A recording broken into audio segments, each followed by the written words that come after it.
You know that your team sucks and mine is great. It's time for AFFL hate.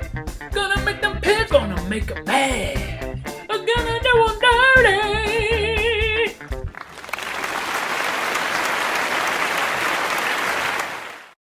All right. Week 1 is in the books, and the picks went 4-2. You know they're gonna be 500.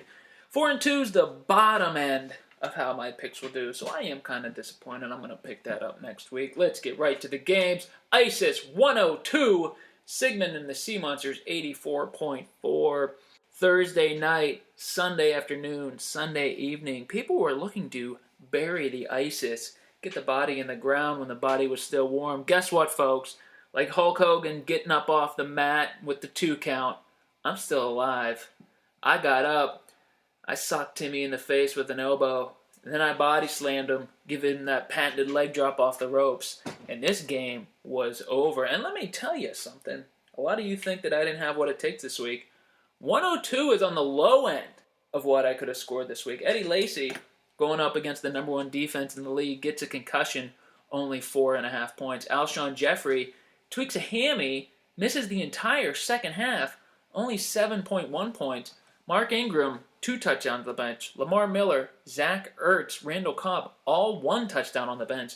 I really could have blown the lid off the league this week. And oh, by the way, Kaepernick, great game, but held down because Dallas is so bad it was a blowout early. So, I think we should all calm down with the emails in the moment. Chris, I love the enthusiasm, but in week 2, I want you to focus on quality over quantity. You got the volume up to 11 right now, but the quality is a straight 0. I'm going to need you to bring it up.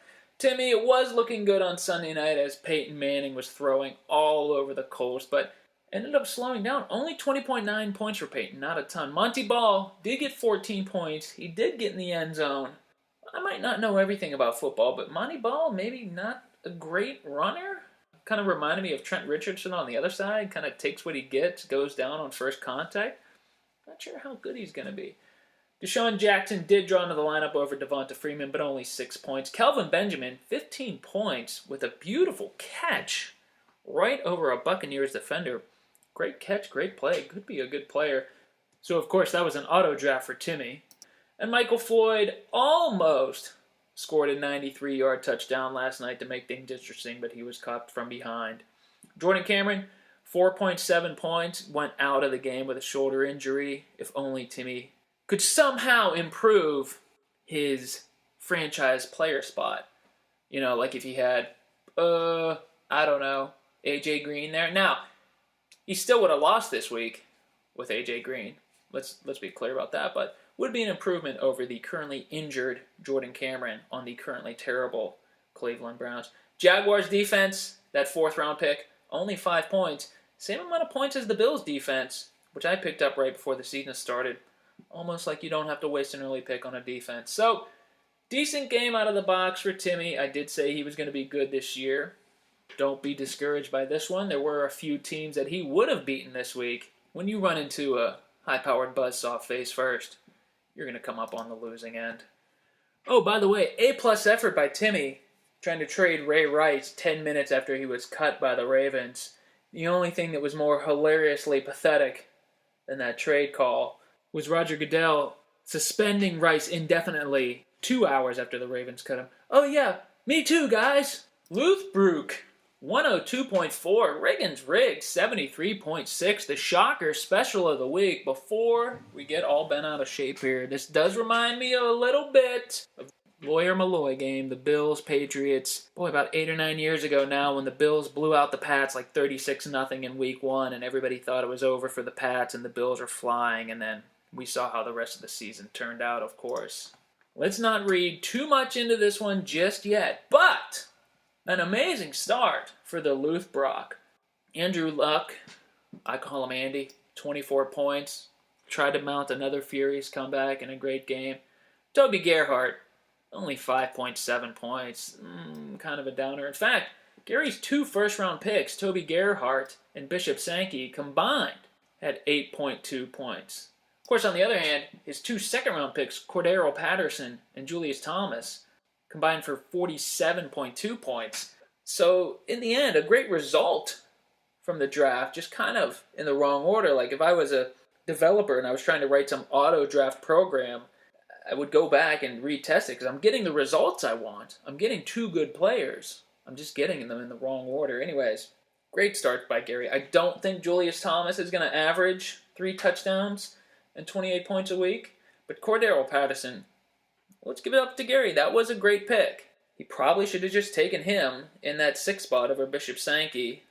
Probably could have taken him in that 10 spot over Toby Gerhardt. But he did get him to start off the second round, and it was a great pick. So credit where credit is due. Cordero Patterson's touchdown run was incredible if you hadn't seen it.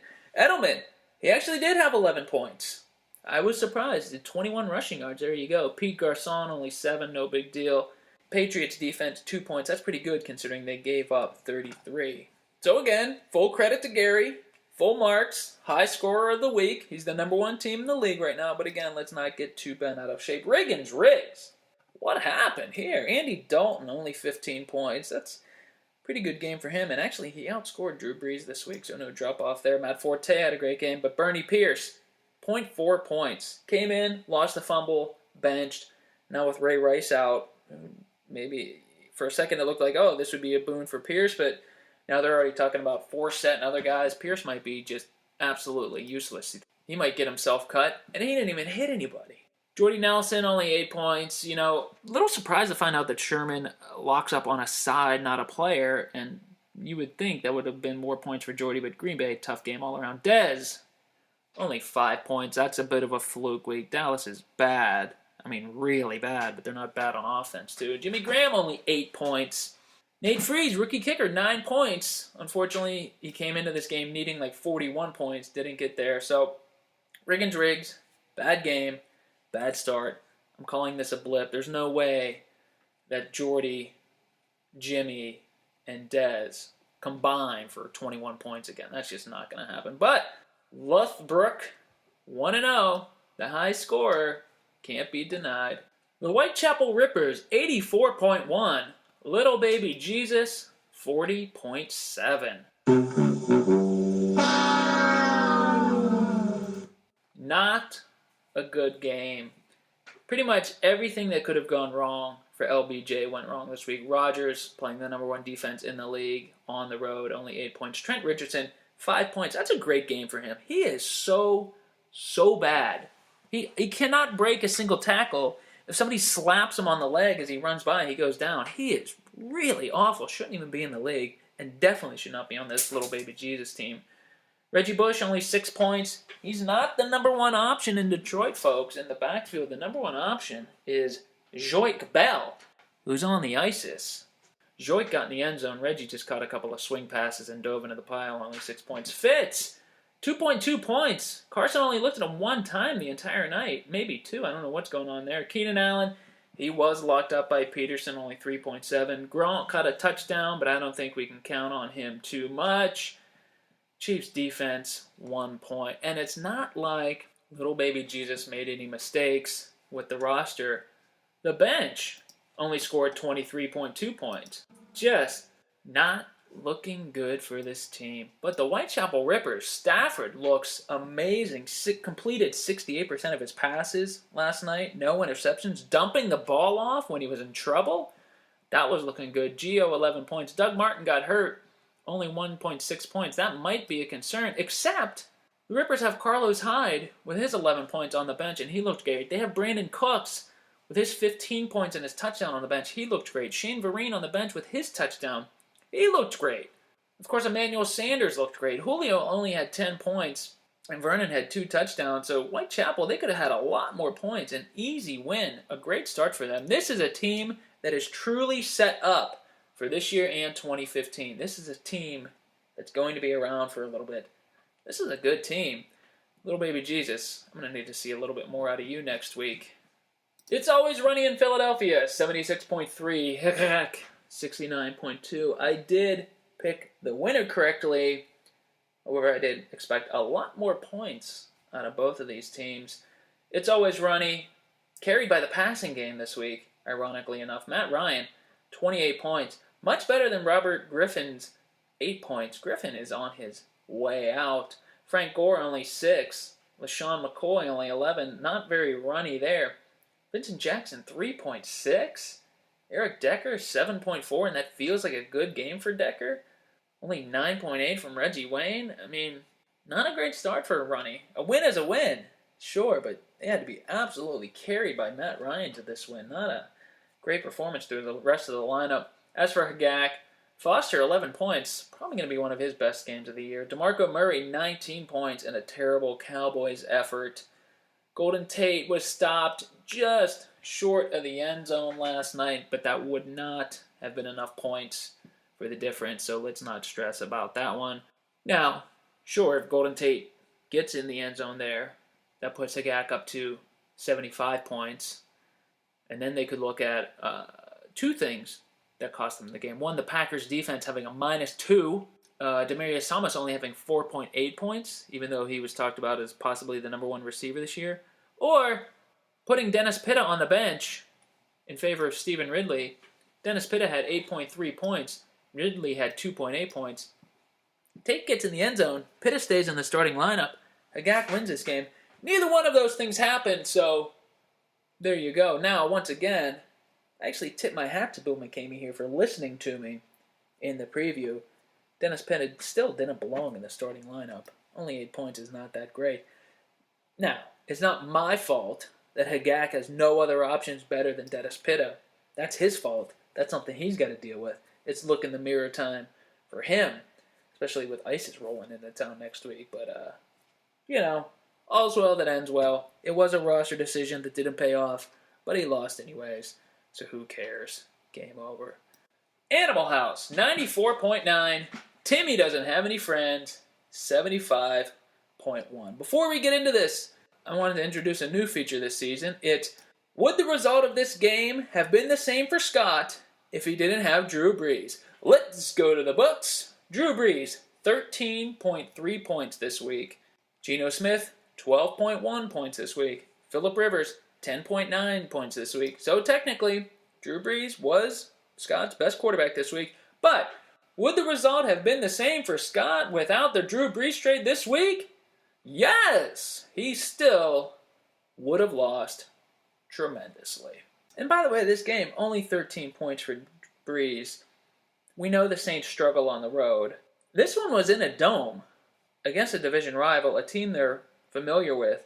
New Orleans put up 34 points. Only one touchdown pass for Brees. I would be a little concerned if I traded my entire draft away for a guy who's not going to be that good in half of the games. But hey, that's me. That's me. I'm a big picture guy. I think things through. I get concerned about these things. Scott's a doer. Scott does. He goes out, he does things, he makes things happen, good or bad. Danny Amendola, 1.6 points. That vaunted Steelers defense, which is under contract, -1 point, almost blowing the game outright. Yeah, that defense is cheap. There's no doubt about that. It's also bad, and it's also taking up a contract spot, but I'm sure Scott knows what he's doing. As for the Animal House, great start. Don't even have to worry about the fact that Tom Brady scored 10 points and Jamal Charles scored 3.4 points on like 7 touches. By the way, Andy Reid in his press conference yesterday came out and said, that's his mistake for getting the ball to Donnie Avery a lot more than he got it to Jamal Charles. And doesn't it feel like about 4 or 5 times a year Andy Reid has a press conference that basically consists of him sitting there saying, I blew the game, like, we should have stopped passing when we were up 10 points with 8 minutes to go, or, I forgot to get it to Shady more than 15 times, or, I forgot to get it to Jamal Charles. Like, can't he figure these things out before and during the game that, hey, I might need to get it to Jamal Charles, my best player, a little bit more often? Maybe it's just me. Andre Johnson, only 9 points. He is old and expensive, and Houston is not that good. Don't be fooled by the fact that they beat a terrible Washington team. Jeremy Maclin, not hurt this week. Caught a long touchdown on a blown coverage, 15 points. And Le'Veon Bell, he looked great. And he looked good all around. 25 points for Bell. He was running hard, getting screens, making things happen. Nice times all around. Good win for Animal House. They are on their way. Bad loss for Scott. He is also on his way to the basement. As Tanner, 78.1. That kangaroo stole my ball, 75.1. Full credit to Christian. He won this game. He pulled it out with the Cardinals defense hanging on late. Good for him. Got to give it up to him. The Albert family, 2-1 on the week. Wow. Wow. Did not see that coming. Now, before Christian gets too amped up about this win and sends us a bunch of emails that we really didn't ask for, I would like to point out that, number one, he would have lost to half the teams in the league this week. And number two, he had 67 points on his bench, so not the best starting lineup I've ever seen. Noshawn Moreno, 19 points on the bench, and admittedly, Noshawn might be the man in Miami over Miller right now. Chris Ivory had a touchdown run on which he celebrated early and almost got caught, 16 points, but on the bench. Sproles had a big touchdown, 14 points, but on the bench. In the lineup, Victor Cruz, 2.4 points. I'd like to point out that Christian, before the season, could have traded Victor Cruz and a first-round pick for A.J. Green. And I think also a second-round pick. Just saying, you know. Sometimes the best trades are the ones you don't make. Percy Harvin, he did look good in this game. He did get a lot of touches, only 10 points, didn't get in the end zone. He will be hurt at some point, so let's not go crazy. C.J. Spiller and Chris Johnson, they both got in the end zone. They both had good games. I wouldn't count on that every week. I feel like Christian got good games out of some guys this week and left some guys on his bench, and in week 2 he's going to put those guys in the starting lineup. And there's going to be a little bit of a fallback for the Ass Tanner this week. That's my prediction. But Bry has to be beating himself up over this one. Number one, he lost to a non-Scott Myers team in the regular season for the first time since who knows when. Number two, Zach Stacy, only 5 points. And the situation in St. Louis is looking bad. Not only is Stacy splitting carries with Benny Cunningham, Austin Davis is the next quarterback up after old man Sean Hill goes down. I don't think you can count on Zach Stacy too much this year. Crabtree, only 1 catch, 2.5 points. And that hurts, knowing that Rashad Jennings, 15 points were on the bench, or Fred Jackson, 7 points were on the bench, or Hakeem Nicks, 9 points were on the bench, and that any of those guys in the roster over Crabtree gives Bry the win. Or that if Bry does not do the Alfred Morris for Marshawn Lynch trade, if Bry is not so desperate to free up this contract slot that he hasn't even figured out what to do with yet, if he just waited a couple of more weeks to see what would happen with his team, with his season, with what's going on, if he doesn't pull that trade, Bry wins this week. Sometimes the best trades are the ones you don't make. Great game for Antonio Brown. Get him locked up to a contract. Bry already did 17 points and a drop kick to the punter's face, which you don't see very often. In fact, hardly ever. So there you have it. The games are in the books. We are done for this week. We are moving on to next week. My picks 4-2. Albert family 2-1. Things are happening. It's going to be a wild ride. And remember, this week, set up a block for Christian so his emails go straight to your spam.